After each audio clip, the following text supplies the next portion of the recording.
Methane Sterlite, இந்த சிப்கார்டு, இந்த தொழிற்சாலைகள்லாம். இப்போ இதையெல்லாம் மூடிட்டு நீ என்னென்ன பண்ணுவ, எப்படின்னு எங்களுக்கு வேலை கொடுப்ப. இப்ப கொடுப்பேன் பாரு, போப்பா கொஞ்சம் போ.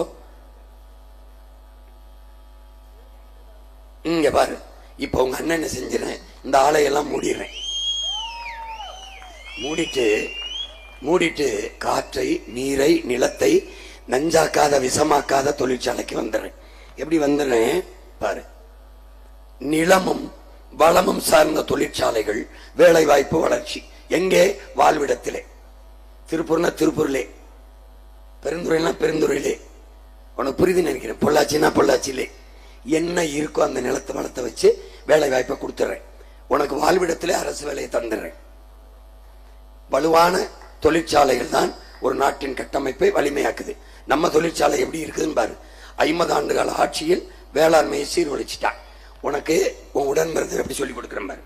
இங்க பாரு, சாப்ட்வேர் இண்டஸ்ட்ரியின் பிதாமகன் பில்கேட்ஸ் 2,76,000 ஏக்கர்ல விவசாயம் பார்க்கறான். அவனை போய் கேட்கறாங்க, நீ ஏன் விவசாயத்துக்கு போயிட்டான்னு. இல்ல, அண்ணன் சொல்லுவதில்ல, சாப்ட்வேர்ல வேலை செஞ்சாலும் சாப்பிட்டு போய் தான் வேலை செய்யணும்னு. அது அவனுக்கு தெரியுது. 2வது, நிலையான பொருளாதாரம், எல்லாருக்கும் வேலை வேளாண்மையில தான் இருக்குங்கிறான். அதனால உங்க அண்ணன் இந்த பொருளாதாரத்தை தள்ளிட்டு பசுமை, தற்சார்பு, தாய்மை பொருளாதார கொள்கைக்கு வந்துடுறேன். வேளாண்மையை முன்னிறுத்தி கட்டமைக்கிற பொருளாதார கொள்கை, நிலமும் வளமும் சார்ந்த தொழில், இண்டஸ்ட்ரி டெவலப். புரியுதா? நம்ம கொள்கை நீர், வயிறு, அறிவு, உயிர், பயன், வளர்ச்சி. புரியுதா?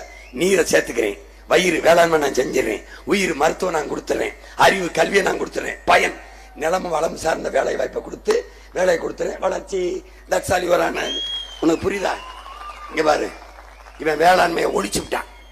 நிலத்தை புறம் பறிச்சு நச்சாலையில் கொடுத்துட்டான். இந்த ஒரு மீத்தேன், நீ ஒண்ணு தெரிஞ்சுக்கணுமா? மீத்தேன், ஈத்தேன் எடுத்த இடத்துல, இந்த நிலக்கரி எடுத்த இடத்துல, அணுவுல விளைச்ச இடத்துல போர் நடந்த பிறகு கூட அங்க மக்களை குடியேற்றலாம். இந்த இடங்களை மறுபடி மக்களை மீள்குடியேற்றம், மறுகுடியேற்றம் செய்ய முடியாது. நிலம் வாழ்வதற்கு வாய்ப்பற்றதா மாறிடும்.